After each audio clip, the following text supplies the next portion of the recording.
Alrighty, so I've set out to make a content collaboration video, and I threw the word out on Twitter, asking if anybody would be willing to collab with me, and this is the result of that, and I hope you enjoy. Hi everyone, I'm Stagorilla from Bleep Bloop Gaming. First I want to thank Obscure Games and Consoles for including me in this. I first got into content creation as a joke between my old gamerscore boosting buddy Sloppy Joe 811. He thought I would be good at it. I ignored him for over a year about it till one day I did a stream and I really had a lot of fun. As a creator, the biggest tip I can give to someone just starting out is to be yourself, be authentic, and connect with your viewers. Make sure you provide content you're passionate about. I know that's more than one tip, but they kind of all roll together. I love indie games, and as I streamed more, I wanted to show that passion for not only the indie games, but all games. One indie that I would recommend hands down without hesitation is Children of Morta. It's a fantastic roguelite action game with a story that I connected with deeply. I also have an extensive gaming collection, but two things I love the most were gifts that were given to me. First is a Halo MCC physical copy I have that is signed by Marcus Leto and two others, thanks to Mark J. Pones from Twitter. My other favorite piece is another shameless plug, but it's my Halo 2 I'm Gonna Need a Weapon Frame-A-Game from Frame-A-Game. It's an absolute gorgeous piece and you should go check out his work. It's fantastic. That being said, Halo is one of my all-time favorite worlds and lore. I love to talk about Halo and really any other games. I play a wide variety of games on and off stream. You can find me on Twitch, Twitter, Xbox, PlayStation as Stagorilla. And remember, don't get boxed in. What's up, everyone? I'm Elias, and let's get on to the questions. What got you into content creation? Okay, so two things. I'll start with the Twitter one. So I joined something called #IndieSelect, and then it was just posting content about games online after you get a code for a game. And then later on, I ended up posting more content onto Twitter about other games, thanks to the Switch, because that helps a lot with the 30-second clips. And then I had a capture card on a Windows tower, but then I recorded with it, but didn't really stream that much with it until I got a capture card for my Mac, and then I ended up streaming quite a bit. And then the streaming service kind of screwed me over with Twitch or whatever, and then I ended up using OBS. But that's where I'm at with content creation. What is one tip you have when it comes to content creation for games? So I'm just gonna say for streaming and in general, play the games that you love, not the ones that are the most popular. Unless you're trying to get like the most views, kind of just play what you love. I played a bunch of obscure games, and while my viewership wasn't like too great, it was still fun just playing whatever. What is one indie game you think everyone should play? Okay, 3 games. Kuro Blaster, Wilmot's Warehouse, and Escapegoat. Okay, maybe Moon Remix RPG and Shovel Knight. I know that's 5 games, but those are 5 really good games. What video game or gaming related item in your collection is your most favorite? So I have two. Ape Escape 3 on the PS2. It's scratched up, and I really want PlayStation to port the game onto like modern consoles. Because to get a new or even used copy of English copy of Ape Escape 3, it's not cheap, unfortunately. And I kind of want it to be ported to newer consoles. And then I got a Wilmot's Warehouse pin from the developer, and that was really cool because it's not being sold anywhere else. At PAX West years ago, there were like push pins, button pins. But this is like like a real pin. So that is one of my most treasured things in my collection. And then, what is the one game or gaming related item that you have always wanted to have in your collection but has been unattainable? I would say Kirby Mass Attack, but those seem to be pretty cheap. I sold it off to my friend years ago, and I want it back because it was an amazing game. I would say, okay, I know I already own a copy, but Ape Escape 3, I want a new copy of, but are really expensive. Because my disc, I used this disc like when I was a child, so childhood nostalgia, but it's kind of all scratched up. It still plays somehow, but it's all scratched up, and I kind of want a new copy at some point, or at least a port to modern consoles, please. Anyways, thank you, and I will see you guys later. Bye. What got you into content creation? It's the joy of sharing gameplay and being spectated ever since I was a child. One time, my much older female cousin and her friends were watching me beating Super Mario Bros. 3 when I was, I think, 8 years old. They were twice my age and they could not do it themselves. It really struck me. I get the very same feeling when I'm streaming. That's the main reason. What is one tip you have when it comes to collecting or hunting for games? I'd say Facebook groups and the marketplace, classified ads, flea markets, garage sales. Yeah, those are good options, I think. Maybe less today than back when I started, like a while ago, but I would still say that those are good options. What is the one indie game you think everyone should play? In my opinion, Shovel Knight is a masterpiece, and it almost single-handedly brought back the 2D platformer genre. Also proved that Kickstarters can work if properly managed. We got a bad rap because of some failed projects, but Shovel Knight is just... it works so well. Gameplay and music, both are perfect. It's just such a good game also. And finally, they gave us so much free content to the people who bought the very first version before it was called Shovel of Hope and before they released the other games. So yeah, Shovel Knight is a must. What video game or gaming related item in your collection is your favorite?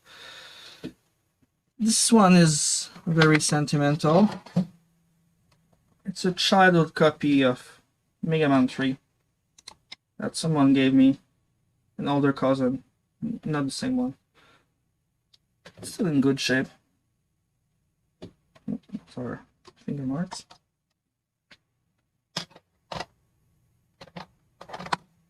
And the second thing, I have many things in my collection, but this PS2 display is gorgeous. It would be my other choice.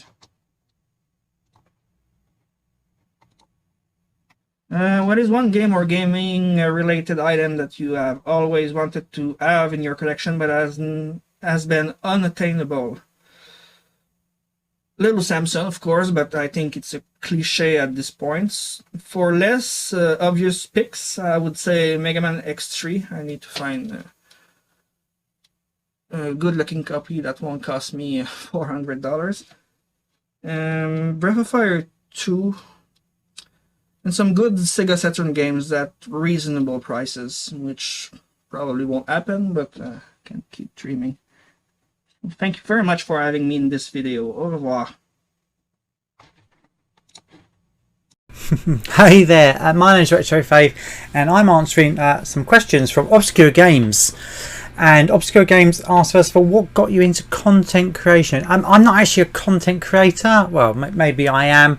I'm actually a game journalist. I write for lots of magazines and websites and things like that. But if we're talking about actual content creation in the sense of YouTubes and Twitch and stuff, I actually do more Twitch. I don't really do a lot of YouTube, but it was actually one of my readers that said, you know, you love your games, all those retro stuff, why don't you get on streaming, live streaming? So I used to think that Twitch was just a load of 10-year-olds playing Fortnite and games like that, but when I looked, there was lots of people playing retro games, so I jumped on there. I had also made a few YouTube videos as well, which is more to do with work as a journalist for the most part. But yeah, that's what got me into it. One of my readers just said, Faith, you really need to be on camera and do this, and yeah, that's how I got into it. So that was very fun. What is the one tip you have when it comes to content creation or collecting, hunting for games? Well, I'm not going to do any tips on content creation because that's not really something I'm an expert in, but collecting and hunting for games is definitely something I do because I run a retro game shop and sell lots of games and collect lots of games. So I would say my first tip, or my most important tip, would be patient. Games are expensive these days, and you know, you don't need to buy them all immediately. I see lots of people, especially some of my customers, that keep rushing to buy all the games, and you know, they spend a lot of money, which is great for me as a business, but then they soon realise that the prices of games do sometimes come down, and if you search out for a bargain, you can normally get these things at a good price. So be patient. If you're a collector, be patient. What's the next question? What is the one indie game you think everyone should play? I think everyone should play Xenocrisis by Bitmap Bureau. It is a sort of top-down twin-stick shooter available on modern platforms like Steam and Switch and PlayStation and things, but it's also on Dreamcast, Mega Drive and the Neo Geo, and it is one of, if it had been released back in the Mega Drive days, we'd be talking about it as one of the Mega Drive's best games. So Xenocrisis, excellent arcade action. Next question, what video game or game related item in your collection is your favourite? Oh blimey, my favourite would be my Sonic and Knuckles Mega Drive bundle from France. So it was a Mega Drive 2 bundled with my favourite console game, Sonic and Knuckles, and it was very rare. It took me over 20 years to find one in sort of good enough passable condition that I really wanted, and I'm really happy to own that, and it's very rare, and I get lots of people asking me when I'm going to sell it, but I'm never going to sell it because I have hundreds of Sonic games. It's the big thing I collect. I've got over 400 Sonic video games. I think there's one more question, wasn't it, at the end? Sounds good. One more question. What is the one game or gaming related item that you have always wanted to have in your collection but has been unattainable? The most unattainable item. Blimey, do you know what? I know this is going to sound silly, but I have pretty much everything I kind of want. I suppose this is really boring, but I'll answer the question. I really want an official GameCube component cable from Japan. They released component, like the connections, like red, green, blue and all that. They released, because you can't see it here, but above me is my full collection of GameCube accessories from all around the world, and it's the only one I'm missing. So I suppose that would be very boring, but in terms of games, maybe I would also say for my Neo Geo, I would really love a copy of Guru Mark of the Wolves, which is a very expensive Neo Geo game. But thank you very much for letting me come onto your channel and waffle on with the questions. I hope you enjoyed that. My name is Retro Faith, and enjoyed the podcast or video or whatever it is you're watching. Keep it retro. The immortal John Hancock here, and honored to be on this channel, and I got to ask some questions. I'm here to answer these. So first up, what got me into YouTube? Many things did. First and foremost, I like to talk. I like to teach. I'm a teacher. That's my day job. And I like to talk and educate about video games. I had a pretty crazy collection early on, even before all of YouTube. And even by the mid-2000s, I had a pretty crazy collection with several complete collections. And so what got me into YouTube is I wanted to share that knowledge and share it with other people, how to collect these, what to collect, and give people pointers. Early on, a lot of my videos were just specifically collecting videos. It's kind of branched out since then, and I cover lots of things. I show gameplay, games, indie games, aftermarket games seems to be my new focus. But that's just one example of why I got into YouTube. lots of people encourage me, hey, we'd love to hear about what you think about this topic or video games in general. And it really spurred me and motivated me to do it. One tip I have for content creation would be to just do stuff that you like to do. Okay, whatever content creating that you do, is be passionate about it, be into it. Don't just do it because you see someone else do it, or if it's trending or something, because you know, be genuine. Try to be into something that you're into. There's things I've tried, and for the most part, I try to stick with video games because that's what I know. That's what I'm passionate about. And I could do other content, and it might be more popular, but that wouldn't be me, and it wouldn't be real. And so that's what I encourage you to do. Do something that you enjoy and that you have the fire and passion to talk about. I try to do that on my videos. It's just share my love, which I love video games, and share that with you folks. When it comes to collecting and hunting, the number one tip I can always say is always ask. Even if you don't see any video games, you go to a yard sale, you go to a place, hey, do you have any video games? And be specific. Sometimes you say video games, people are going to think it's like VHS tapes, especially some people that might be considerably older. So explain exactly what you're looking for, and they may have it. They may go in their house or go in another place and bring out some old games, and you might score deals. I can't tell you how many times I scored video games just by asking. All right. If there's one independent video game that I would say the majority of people should check out, and that's Enter the Gungeon. And I had a good friend of mine get me a physical copy for Nintendo Switch, though this is on Steam and several other platforms too. There's even a sequel. You may want to check that out. It's a little bit different. But Enter the Gungeon is just an awesome game, and it mixes a little bit of the intensity of like Robotron 2084 with graphics, kind of like reminds me of a 16-bit Legend of Zelda: A Link to the Past.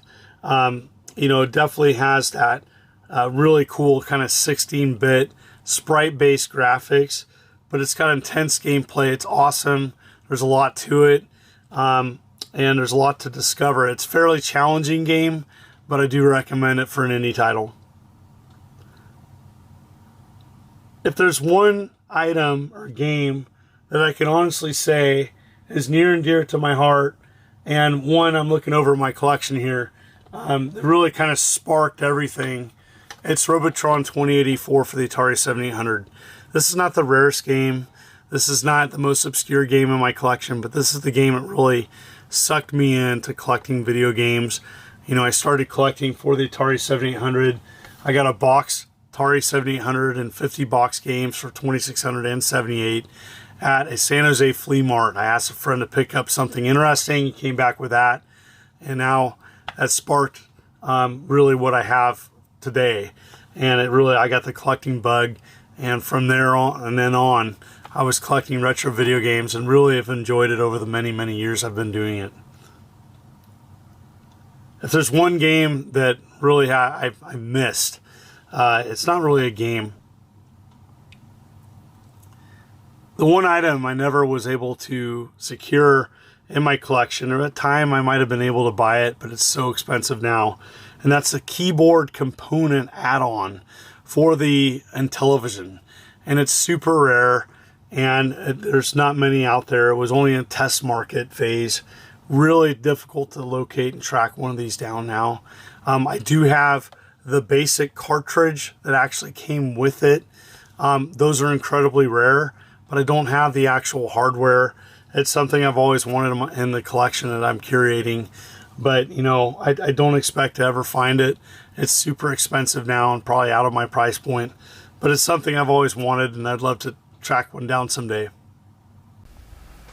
What got me into content creation was hanging out with Metal Jesus and being on his videos. We were friends before, and then he invited me on his channel, and we did a couple of videos together, and then he kind of helped me start my own channel. Now, I did have a channel before, and so it's not like I didn't have a channel, and now I did.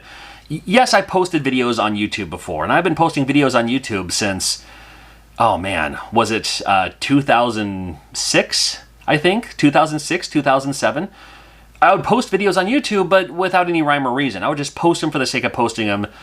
More like, and it was usually like, videos of my kids or something like that. I could post it on YouTube and then email my parents the link to YouTube to say, hey, we did this fun thing at the fair or whatever. Here's the video to watch, and just kind of use it for that purpose, that service. But it wasn't until I started doing like consistent video game themed videos and built a new channel just for that.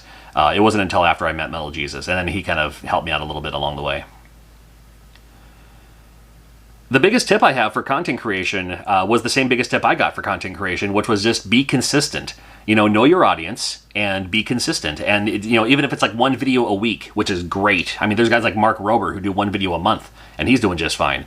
But just be consistent, even if it's like one video a week, and somebody who watches your channel knows what kind of video they're going to get. So it's not like, one video is about this and something else about this random thing, then something else about... No, it's like just be consistent. So, it's like appointment viewing. It's just like TV shows, growing up in the 80s. They'll know that there's going to be a new video of a subject that you're interested in, and it's going to happen, even once a week. And that's a great way to kind of, kickstart your YouTube channel. The one indie game I think everyone should play, I think right now, I've been playing a whole lot of a game called Curse to Golf, which is hilarious because I'm not really a sports guy, but it is a 2D golf game, but it's so much more than that. It's a 2D golf game that has some golf mechanics to it too, but there's like ricochets and there's obstacles and stuff, and there's like little power-up items you can use to clear a cleaner path to get to the goal, and it's like a huge, almost like a Metroidvania type maze or something where you have to like go through, but then there's other ways you can go. It's been a lot of fun, and every time you play it, the course changes a little bit too, so it keeps me coming back. My most cherished favorite video game item in my collection is this right here. This is Princess Tomato and the Salad Kingdom.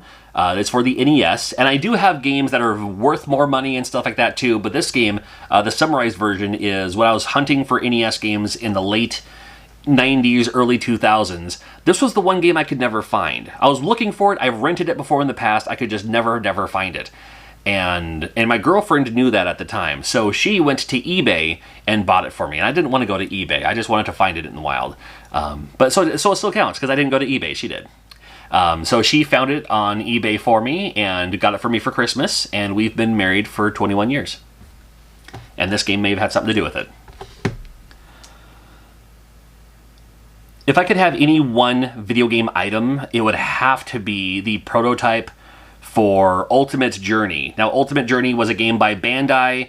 There's screenshots of it. There's the box art for it. There's so much information out there for this game called Ultimate Journey for the NES by Bandai, but the game was never released, and the prototype to this day has not been dumped yet. And I would love to find the prototype and dump it immediately and share it with the world, because I want to play this game, and I want other people who feel the same way to play this game as well. Alrighty. So I want to thank everybody that participated in this collaboration. I was not expecting that many responses, and I'm very glad that these content creators have had agreed to be part of this. I really appreciate that immensely. So I'm going to go ahead and answer my 5 questions I posed to everybody else. First question being is, what got you into content creation? I saw all these other content creators focusing on more mainstream games or gaming journalism, more collections. I hadn't really seen a whole lot of content creators focusing on indie games, or even homebrew for that matter. And I kind of wanted to fill some of that gap, if you will. So that's a little what got me into it. I got John Riggs. We've got some other larger YouTubers that do touch on indie homebrew.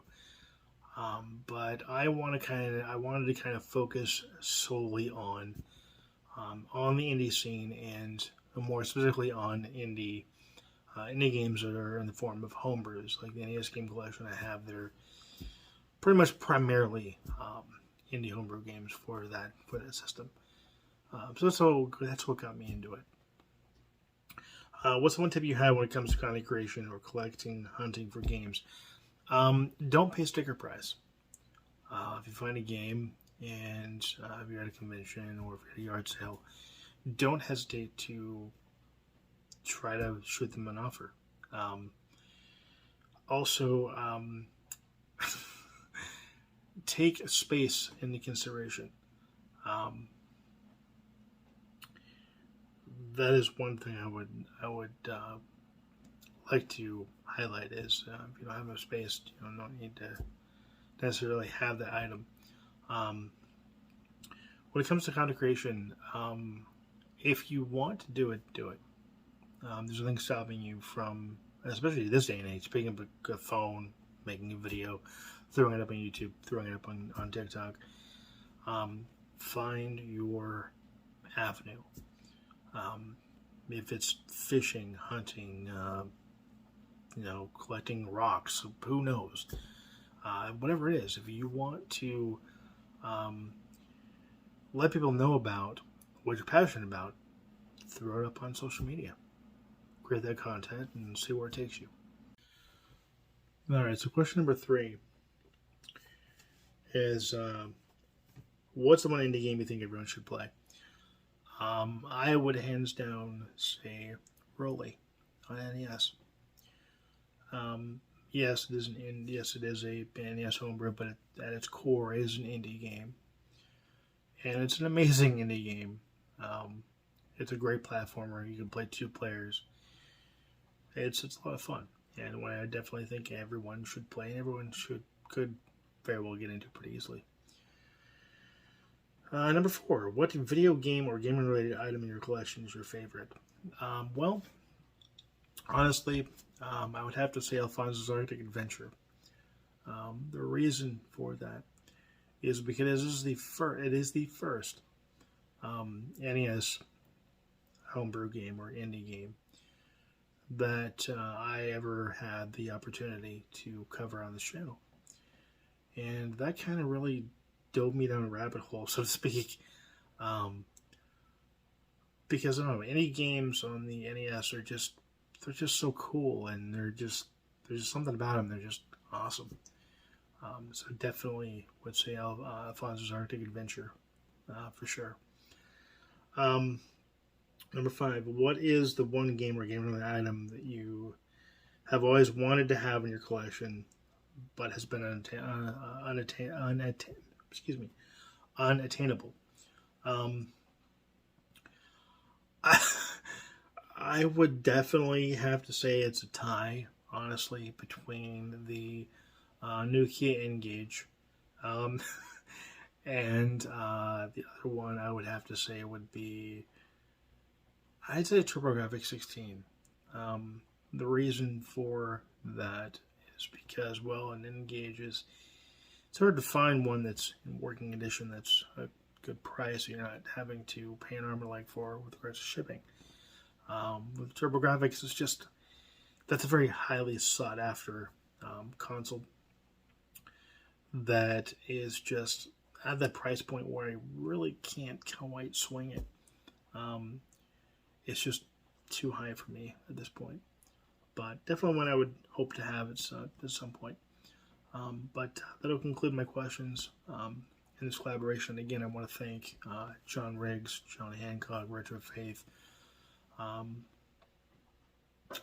all the other content creators that were a part of this. I really, again, very much appreciate their willingness to do this with me. It's been awesome. Here's hoping to maybe do some in the future, maybe with other content creators, but it's been great. And that'll conclude this. I want to thank you for watching, thank you for subscribing, and as always, until next time, take care and happy gaming.